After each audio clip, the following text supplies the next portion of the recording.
Será que o mercado cripto é a nova bolha.com? Vamos falar sobre isso no vídeo de hoje. Lembrando que aqui a gente faz uma grande distinção entre Bitcoin e outras criptomoedas e é exatamente sobre isso que nós vamos falar no vídeo de hoje. Então, para quem não se lembra, para quem é mais novo aí, o que é a bolha.com? Nos anos 90, então, a internet era uma revolução inegável. Milhares de empresas surgiram tentando surfar a novidade aí da internet e a maioria sem produto real, sem receita e com promessas vazias, certo? Era realmente uma tecnologia que estava crescendo e com isso várias promessas surgiram, né? O capital especulativo fluiu em massa e os preços dispararam e a bolha estourou nos anos 2000.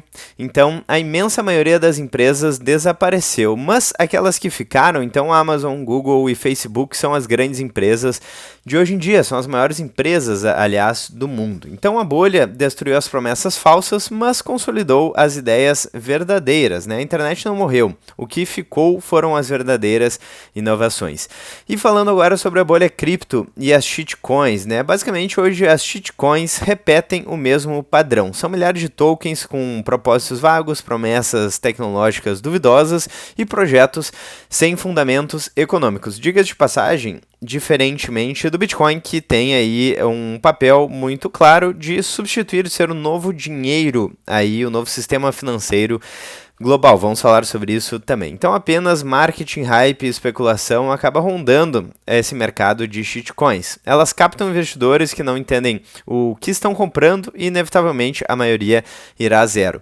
O setor em si não é uma bolha. E quando eu falo aqui o setor em si, é claro, eu joguei a ideia aqui no ChatGPT, né? Mas, na minha opinião, tá? E daí, novamente, isso não é uma dica de investimentos, é o disclaimer que a gente sempre faz aqui no canal. Mas o Bitcoin não é uma bolha. O Bitcoin é, sim, aí uma restauração monetária em potencial, né? E é assim uma novidade, uma inovação tecnológica, assim como a internet foi.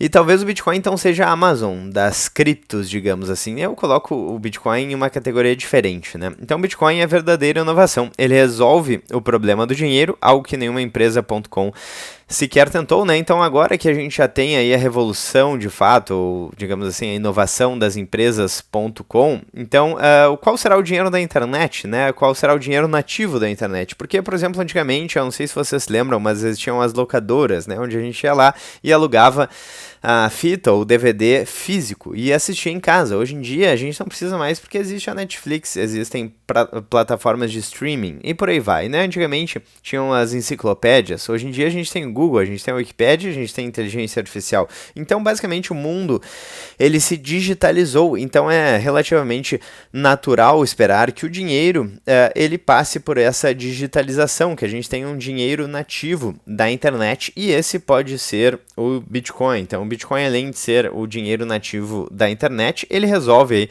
o problema do dinheiro que a gente vai falar um pouco também no vídeo de hoje. Ele é descentralizado, escasso e antifrágil, e aqui é uma das principais distinções entre o Bitcoin e as moedas fiduciárias, como o real, o dólar, o euro e por aí vai, e um dos motivos pelo qual o preço do Bitcoin vai subindo, porque existem no máximo aí 21 milhões de unidades de Bitcoins que serão minerados ao longo de toda a história, enquanto que o real, o dólar, o euro e por aí vai, tem aí um comportamento totalmente oposto. Então a gente tem uma quantidade cada vez maior de dólares, de reais circulando na economia e as pessoas aí que são mais próximas da impressora, entre aspas, ou as mais próximas, os primeiros recebedores do dinheiro, acabam se beneficiando via efeito Cantillon e a gente, o povão, acaba pagando a conta via inflação. Então isso é um ponto muito importante. O Bitcoin, ele tem uma rede, tem uma segurança e um efeito de rede comparáveis às maiores empresas do mundo, até mais do que isso, né? E quando a poeira baixar, o Bitcoin pode ser o equivalente a essas grandes empresas aí como Amazon, Google e Facebook combinados, né? A fundação sobre a qual todo o novo sistema financeiro será concluído, né? Será construído, melhor dizendo. O resto, então, as shitcoins ficará na história como as pets.com do mercado cripto. E para quem não se lembra, né? Naquela época era só colocar aí um nome qualquer, pets aqui, por exemplo, .com, e o fato de ser .com, então já gerava um valor, supostamente, né? Um valor de mercado muito grande, então uma especulação gigantesca, né? Então vamos falar sobre isso e relacionar um pouco com o que está acontecendo atualmente com o mercado aí das shitcoins.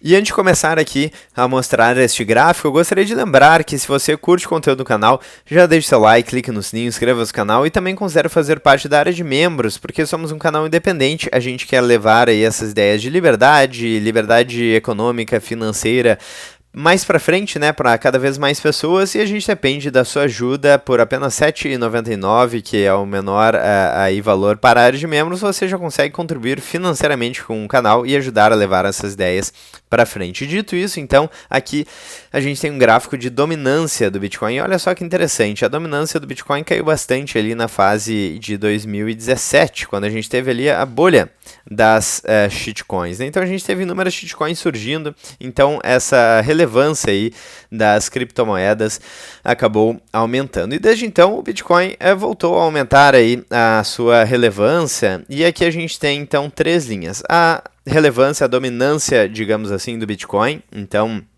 ela começou, bom, era só o Bitcoin, né?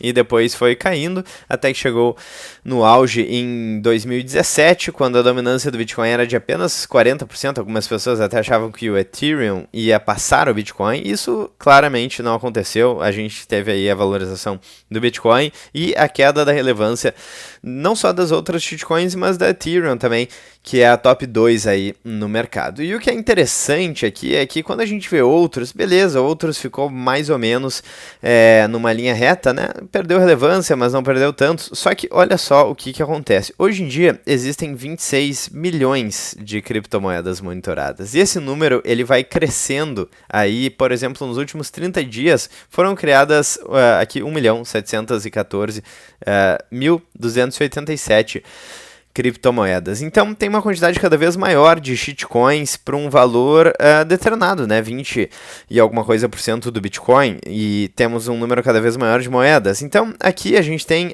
um problema que é o problema das moedas fiduciárias. O número vai crescendo, não tem uma escassez, diferentemente do Bitcoin, que são 21 milhões de unidades que serão emitidas. Então a gente tem, por um lado, as moedas fiduciárias, onde os políticos aí imprimem o dinheiro. A gente tem aí as shitcoins, onde qualquer um imprime o dinheiro, digamos assim. E a gente tem aí, por exemplo, o ouro, que tem uma escassez física, certo? O ouro que vem se valorizando, né? Vem sendo uma reserva de valor ao longo do tempo. O ouro existe existe como uma reserva de valor há muito tempo, né? E agora a gente tem o Bitcoin, que é um ativo escasso, que pode ser o ouro digital, certo? Então, muito interessante aí essa relação entre Bitcoin e shitcoins. Eu acho que as shitcoins, que são a bolha aí no mercado, e o Bitcoin talvez seja a base do novo sistema financeiro global. Enfim, veremos, mas acho isso um cenário provável, possível, né? Possível de acontecer. Outra coisa interessante aqui é observar como a manipulação da taxa de juros acaba gerando essas bolhas. Então observem como essa aqui é a taxa de juros do Banco Central dos Estados Unidos, a linha azul. E aqui em cinza, essas colunas em cinza são os períodos de recessão econômica. Então olha só como a gente teve uma queda na taxa de juros e basicamente uma maior liquidez na economia ali nos anos 90, e depois a taxa de juros foi subindo de forma gradual, até que quando chegou no topo a gente teve o estouro da bolha das empresas.com. E é claro, né, quando a gente para de ter dinheiro barato, aí que o problema aparece. E o que o Banco Central fez? A única coisa que ele sabe fazer aí nas últimas décadas: baixar taxas de juros, imprimir dinheiro, aumentar a liquidez no mercado e criar novas bolhas, como a de 2008 e como a de 2020 e por aí vai. Então essa manipulação na taxa de juros acaba criando essas bolhas, e a gente pode estar testemunhando em tempo real a bolha das shitcoins, certo? Que pode eventualmente colapsar de forma lenta ou de forma mais acentuada. Mas o fato é que eu gosto de fazer essa distinção de tempos em tempos entre Bitcoin e shitcoins. O Bitcoin, que é de fato aí essa inovação tecnológica. Então a blockchain é uma tecnologia que é custosa, é demorada, é difícil aí de validar as transações na blockchain. Por quê? Porque ela lida com algo muito relevante, que é a nova base do sistema financeiro global. Só por isso que ela precisa ser tão lenta e robusta e antifrágil, certo? Não faz sentido usar a blockchain para qualquer coisa. Por isso que a maior parte das shitcoins não fazem muito sentido. Bom, eu vou ficando por aqui, eu quero saber a opinião de vocês nos comentários. Eu espero que vocês tenham gostado desse vídeo. Se vocês gostaram, já deixem um like e eu vejo vocês ainda hoje ou amanhã no próximo vídeo do canal. Um grande abraço e até daqui a pouco.